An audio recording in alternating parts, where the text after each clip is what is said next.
ములుగు జిల్లాలో ఆత్మహత్యలకు బీఆర్ఎస్ నేతలే కారణమన్నారు మంత్రి సీతక్క. అమాయకులను రెచ్చగొట్టి ఆత్మహత్యల వైపే ప్రేరేపిస్తున్నారని మండిపడ్డారు. ఓ గిరిజన బిడ్డ కాబట్టే కేసీఆర్, కేటీఆర్ తనను టార్గెట్ చేసినట్లు తెలిపారు. తనకు ప్రజల నుంచి వస్తున్న ఆదరణను చూసి ఓర్వలేక రాజకీయ కుట్రలు చేస్తున్నారన్నారు. జిల్లాలో బీఆర్ఎస్ నేతలు ప్రజల మధ్య చిచ్చులు పెడుతూ అలజడులు సృష్టిస్తున్నారన్నారు. పోలీసుల విచారణలో నిజానిజాలు బయటపడతాయన్నారు మంత్రి సీతక్క.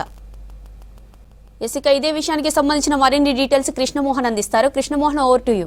ములుగులో హైప్ క్రియేట్ అవుతుంది. ఎందుకు ఇలాంటి వాతావరణం ఉంది? ప్రస్తుతం అయితే మంత్రి సీతక్క ఉన్నారు. ఆమెతో మాట్లాడదాం. అక్క, ఎందుకు ములుగులో చూస్తే ఒక టెన్షన్ వాతావరణం ఉంది అనే ఒక ప్రచారం జరుగుతుంది. అసలు ఇంత టెన్షన్ వాతావరణం కానీ ఇంత హైప్ క్రియేట్ కావడానికి కారణం ఏంటి?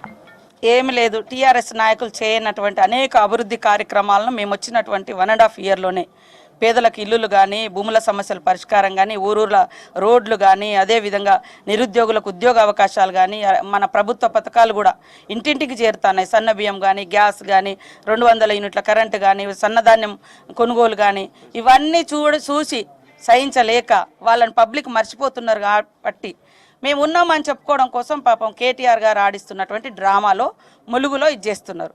కేటీఆర్ మొదటి నుంచి కూడా నా మీద కక్ష గట్టి నేను ఓడించుతాం చూడు అని అసెంబ్లీలో కానీ బయట కానీ అనేక సార్లు చెప్పి ట్రై చేసిండు, ఓడిపోయిండు. నేను మొదటి నుంచి ఒకటే అంటున్నా, నేను ఎవరి జోలికి పోను, నా జోలికి వచ్చినోడు ఎవడు బాగుపడలేదు, అది నా నోటి వాక్యమే. ఎలక్షన్ల ముందు కూడా నేను పబ్లిక్ సేవ చేసిన, ప్రజలతోటి ఉన్నా. ఇప్పుడు కూడా ప్రతి వారం 2-3 రోజులు ములుగుకు అందుబాటులో ఉంటా. మిగతా అంతా రాష్ట్రంలో ఇక్కడ ఉన్న చేస్తా.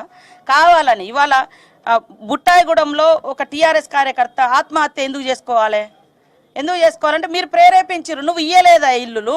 మేము ఇస్తే ఆయన భార్య అంగన్వాడీ టీచర్ కూడా నేనే ఇచ్చిన. సిగ్గు లేకుండా చిన్న స్థాయి కార్యకర్తల్ని మందు డబ్బాలు బట్టి ఊరు వేసుకొని ఇట్లాంటివన్నీ ప్రేరేపించేది వాళ్ళు. వాళ్ళకి ఇక్కడ ఏం రాజకీయం చేద్దామంటే ఏం సబ్జెక్ట్ దొరకట్లేదు. ఎందుకంటే అందుబాటులో ఉంటాం, మా కార్యకర్తలు కూడా అలర్ట్గా ఉంటారు, ఎక్కడెక్కడ పబ్లిక్లో ఉంటారు. దానికి తోడు ఇప్పుడు 5,000 మందికి ఇల్లులు ఇస్తూ ఉన్నాం. ఇవన్నీ తట్టుకోలేక పబ్లిక్ మమ్మల్ని మర్చిపోతున్నారు అని ఒక కుట్ర రాజకీయాలు తెరలేపారు. ఇవాళ ఇల్లులు ఇచ్చిన వాళ్ళ మీద మీకు ఏమన్నా అనుమానం ఉంటే, వాడు ఉన్నోనికి ఇచ్చినామంటే మీరు డైరెక్ట్గా కలెక్టర్ ఆఫీస్లో పోయి మెమోరాండం అని చెప్తున్నాం. మేము తొలగిస్తాం, మేము కూడా ఎంక్వైరీ చేస్తాం. అంతేగాని మొత్తం ఇవి డూబు అంటే రేపు ఇందిరమ్మ ఇళ్ళ లబ్ధిదారులు కూడా ధర్నా చేస్తారు, నిలదీస్తారు. నువ్వు ఇయ్యలేదు, మమ్మల్ని ఇయ్యనియలేదు. నేను ఆత్మహత్య చేసుకున్న అబ్బాయి విషయంలో కూడా ఆయన రాసిన దాంట్లో మా వాళ్ళ పేరు లేదు. ఆయన రోజు ఏదో అలిగేషన్ పెట్టిరని మరి నీ మీద ఎవడన్నా చేయేస్తాడు, నిన్ను ఎవరన్నా తిడతారు. మరి బీఆర్ఎస్ నాయకులు లెక్క ఆఫీసులో పోయి దాడి చేయమంటారా?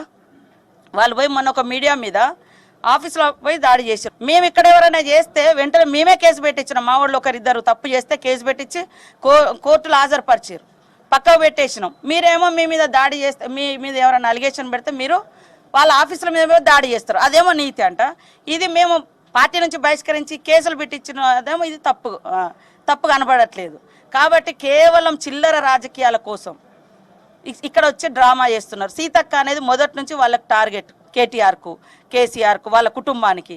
ఎందుకంటే వాళ్ళ పార్టీకి రమ్మన్న అనేక సందర్భాల్లో మేము లొంగిపోలేదు, ఆత్మగౌరవంతో ఉన్నాం. ఈ మధ్యకాలం చూస్తే మీరు చెప్పినట్టు ప్రేరేపించడం కావచ్చు, సోషల్ మీడియాలో వస్తున్నటువంటి చాలా పొలిటికల్ డెవలప్మెంట్, ఈ రెండింటిని కంపేర్ చేస్తూ వస్తున్నటువంటి సోషల్ మీడియాలో వార్ ఎట్లా ఉంది అసలు? అదే అర్థమవుతుంది కదా. కొన్ని దొంగ లేఖలు సృష్టించారు, మా మీద వేసిర్రు, మా అధ్యక్షుని మీద వేసిర్రు, దొంగ వార్తలు రాస్తున్నారు. దమ్ముంటే నిరూపించాలి వచ్చి ఇది ఉంది అని. కానీ దొంగ వార్తలు రాసి, దొంగ లెక్కలు రాసి ఏం సాధించేది ఉంటుంది? అయితే ప్రజాస్వామ్యంగా ఆందోళనలు చేస్తున్నాము, అక్రమ అరెస్టులు చేస్తున్నారు, పోలీసు నిర్బంధం చేస్తున్నారు అనేది బీఆర్ఎస్ ఆరోపణ చేస్తున్నారు. నిజంగా అట్లాంటి పరిస్థితులు ములుగు జిల్లాలో ఉన్నాయా? ఒక సత్యవతి రాథోడ్ గారు వచ్చినా, లేకుంటే హరీష్ రావు వచ్చినా, ఏ మంత్రి వచ్చినా, మన మహమ్మద్ వసపల్లె కాంచి మొదలు పెడితే ఇక్కడ దాకా మొత్తం అరెస్టులు ఎంతమంది చేశారు, వీళ్ళు ఒక్కొక్కరి మీద ఎన్ని కేసులు ఉన్నాయో మేము నిరూపిస్తాం. మా 1.5 ఇయర్లో ఈ 18 monthsలో మేము ఎవరి మీదనన్నా కేసులు పెట్టి అక్రమంగా వేధించినట్టుంటే మీరు నిరూపించాలి. ఫస్ట్ ఆ నాయకులు ఇవాళ ధర్నా చేసేటోళ్ళు, డ్రామాలు చేసేటోళ్ళు వచ్చారు కదా, ఆ డ్రామాలు చేసేటోళ్ళు లెక్కలు తీసుకోవాలి. లెక్కలు తీసుకోకుండా ఉట్టిగా ఆరోపణలు చేస్తే ఊరుకునేది లేదు. అవసరమైతే డిఫమేషన్ కూడా ఇస్తాము, పరువు నష్టం దావా ఇస్తాము.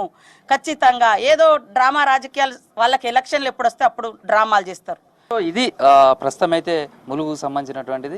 కేవలం అసత్య ప్రచారాలతోటి వ్యక్తులను ప్రేరేపించి సోషల్ మీడియా తోటి అసత్య ప్రచారాలు చేసే ప్రయత్నం చేస్తున్నారు. ఖచ్చితంగా వాటిని అడ్డుకుంటామని చెప్తున్నారు.